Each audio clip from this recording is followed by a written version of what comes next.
नमस्कार दोस्तों, मेरा नाम है विनायक और एक बार फिर से स्वागत है आप सबका मेरे YouTube चैनल पर। तो आज हम बात करने वाले हैं कि इंटरनेट कैसे वर्क करता है और साथ ही बहुत लोगों की मिसकंसेप्शन भी दूर करेंगे जो ये सोचते हैं कि इंटरनेट कोई बड़ा डेटा सेंटर होता है जो पूरे वर्ल्ड की इन्फॉर्मेशन कलेक्ट करता है और फिर सैटेलाइट को सिग्नल भेजता है और फिर सैटेलाइट से हम लोग के पास आता है वही डेटा जो हम इंटरनेट पा पाते हैं तब। तो ये बिल्कुल नहीं होता। अगर ऐसा होगा भी तो ये मत सोचिएगा कि वर्क नहीं करेगा, ये वर्क करेगा लेकिन इसकी स्पीड बहुत स्लो हो जाएगी, बहुत स्लो वर्क करेगा। कोई भी फाइल खोलने में, कोई भी इंटरफेस खोलने में बहुत समय आपको लग जाएगा। और वैसे भी अब 4G अब हम लोग से सहा नहीं जाता, 4G में इतना मज़ा नहीं आती, 5G आने वाला है और हम लोग तब डायरेक्ट 2G पे शिफ्ट हो जाएंगे, तब तो बिल्कुल नहीं सह पाएंगे। तो समझ सकते हैं कि अगर ऐसे वर्क किया तो बहुत स्लो हो जाएगा। इंटरनेट कैसे वर्क करता है इससे पहले हम ये जान लेते हैं कि डेटा सेंटर क्या होता है।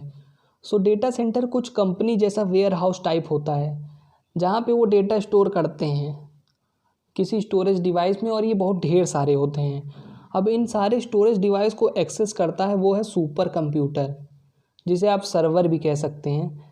सर्वर तो आपने सुना ही होगा। सर्वर का काम ये होता है कि वो पूरी दुनिया से रिक्वेस्ट लेता है और आउटपुट देता है, और जब कुछ ज़्यादा ही रिक्वेस्ट आती है तो सुपर कंप्यूटर यानी सर्वर क्रैश कर जाता है। जैसे कि आपने देखा होगा, जैसे इस साल CBSE बोर्ड के रिज़ल्ट में भी कुछ देर के लिए हो गया था। अब कोई एग्जांपल ले लेते हैं, जैसे अगर आप ये वीडियो देख रहे हैं तो ये वीडियो यूट्यूब पे है और यूट्यूब गूगल का है, तो गूगल ने अलग से एक डेटा सेंटर रखा होगा जहाँ पे वो यूट्यूब की फ़ाइल रखता होगा, क्योंकि यूट्यूब तो जानते हैं काफ़ी बड़ा प्लेटफॉर्म है। गूगल को पता कैसे चलता है कि आपने डेटा सेंटर के अंदर यूट्यूब एक्सेस किया है। हर एक चीज़ का तो IP एड्रेस होता है जो भी इंटरनेट पे है। तो अगर आप कुछ सर्च कर रहे हैं तो उसका IP एड्रेस के थ्रू सर्च ही होगा। अगर आपका IP एड्रेस नहीं है तो आपने अगर फेसबुक लॉगिन किया तो आपके पड़ोसी का भी फेसबुक खुल सकता है। तो इसलिए IP एड्रेस होना बहुत ज़रूरी है। अब जब हर एक चीज़ के लिए IP एड्रेस होता है तो आप तो IP एड्रेस को याद रख नहीं सकते, इसलिए डोमेन नेम टाइप का होता है, जैसे youtube.com। अब IP एड्रेस को इसलिए नहीं याद कर सकते क्योंकि 1 2 3 फॉर्म में रहता है, तो इसलिए। अब बात करते हैं कि इंटरनेट हम लोगों के पास कैसे पहुंचता है। तो ये पहुंचता है हम लोगों के पास मोटी मोटी वायर्स के थ्रू। तो कुछ कंपनीज़ होती हैं जैसे जियो, हालांकि जियो तो काफ़ी छोटी कंपनी है, मतलब कुछ ही देशों में इसका ऑप्टिकल फाइबर नेटवर्क है। हाँ, और जो मोटे मोटे तार होती हैं, मतलब तार जो रहती हैं, उसको ऑप्टिकल फाइबर नेटवर्क कहते हैं। तो जैसा आप लोग, जैसे गूगल है, तो गूगल को तो काफ़ी दूर दूर तक ऑप्टिकल फाइबर नेटवर्क है। तो आप इंटरनेट चलाने का पैसा देते हो, तो इसका मतलब ये नहीं कि ये इंटरनेट का पैसा है। इंटरनेट का काम सिर्फ आप लोगों को जोड़ना है और IP एड्रेस क्रैक करना है। लेकिन जो वायर बिछाई जाती है वो अंडर वाटर होती है, यानी सी बेडेड, समुद्र के तल पे। इसको बिछाने और इसके मेंटेनेंस में इतना कॉस्ट लग जाता है, नहीं तो आपसे 20-25 साल भी पैसा ले सकते हैं, लेकिन तब आप बहुत ज़्यादा कॉस्ट आ जाएगा आपके पास, और 20 से 25 साल बाद चलती भी है ये, फिर रिप्लेस करना रहता है, इसलिए आपसे रेगुलर पैसा लेते हैं। चाहे तो 20-25 साल भी ले सकते हैं, लेकिन तब आप देने लायक नहीं रहेंगे। मतलब हो सकता है कि आपको वर्ल्ड बैंक से कर्जा लेना पड़े।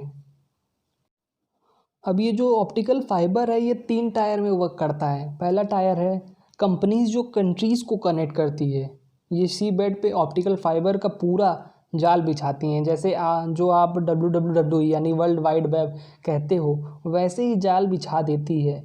और ये बहुत बहुत सारी होती हैं, मतलब पूरी दुनिया कनेक्ट है इससे।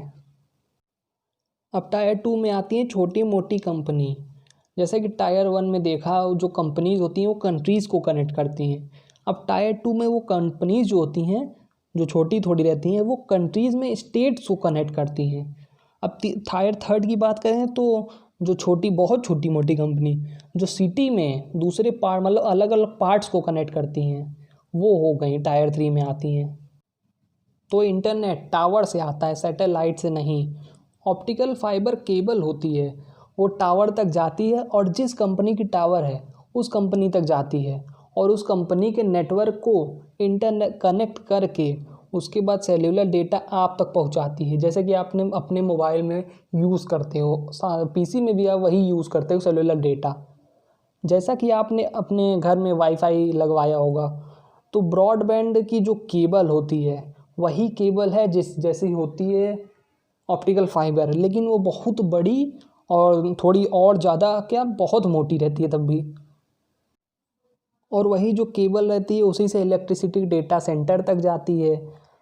डेटा सेंटर तक जाएगी और आपको आउटपुट इलेक्ट्रिसिटी की वजह से बहुत तेज़ देती है और काफ़ी लोग उसे यूज़ कर रहे हैं, तो ट्रैफिक बढ़ जाता है। जैसे कि एग्ज़ाम्पल मैं आपको देता हूँ, जैसे मैं एक एग्ज़ाम्पल देता हूँ, अगर आप दिन में नेट स्लो चलता है आपका देखे होंगे और रात में तेज़, तो हो सकता है दिन में आपके अड़ोसी पड़ोसी अगर आप जियो यूज़ कर रहे हैं, जैसे एग्ज़ाम्पल में लीजिए, तो अड़ोसी पड़ोसी में भी जियो काफ़ी लोग इस्तेमाल कर रहे होंगे, तो ट्रैफिक ज़्यादा रहता है तो आप कम यूज़ कर पाते हैं, कम नेट आता है। और अब जब रात में सब सोते रहते हैं तो आपको ज़्यादा मिल जाता है। जैसे एक टावर रहता है, टावर का रहता है कि 1 सेकंड में 10 GB देना है, तो उसको काफ़ी लोग यूज़ कर रहे हैं ना, तो इसलिए ट्रैफिक बढ़ जाता है। अब ट्रैफिक कम रहेगा तो आप आराम से यूज़ कर सकते हैं। सो यहाँ पे इंटरनेट का पूरा ज्ञान ख़त्म होता है। होप करता हूँ आपको अच्छे से समझ में आ गया होगा। वीडियो अच्छी लगी हो तो लाइक ज़रूर कर दीजिएगा और साथ ही उसमें कमेंट भी कर दीजिएगा। और दोस्तों, अगर ऐसी ही मज़ेदार वीडियोस आपको चाहिए तो मेरे चैनल को सब्सक्राइब भी कर दीजिएगा। सो मैं मिलता हूँ नेक्स्ट वीडियो में, तब तक के लिए टाटा, बाय बाय।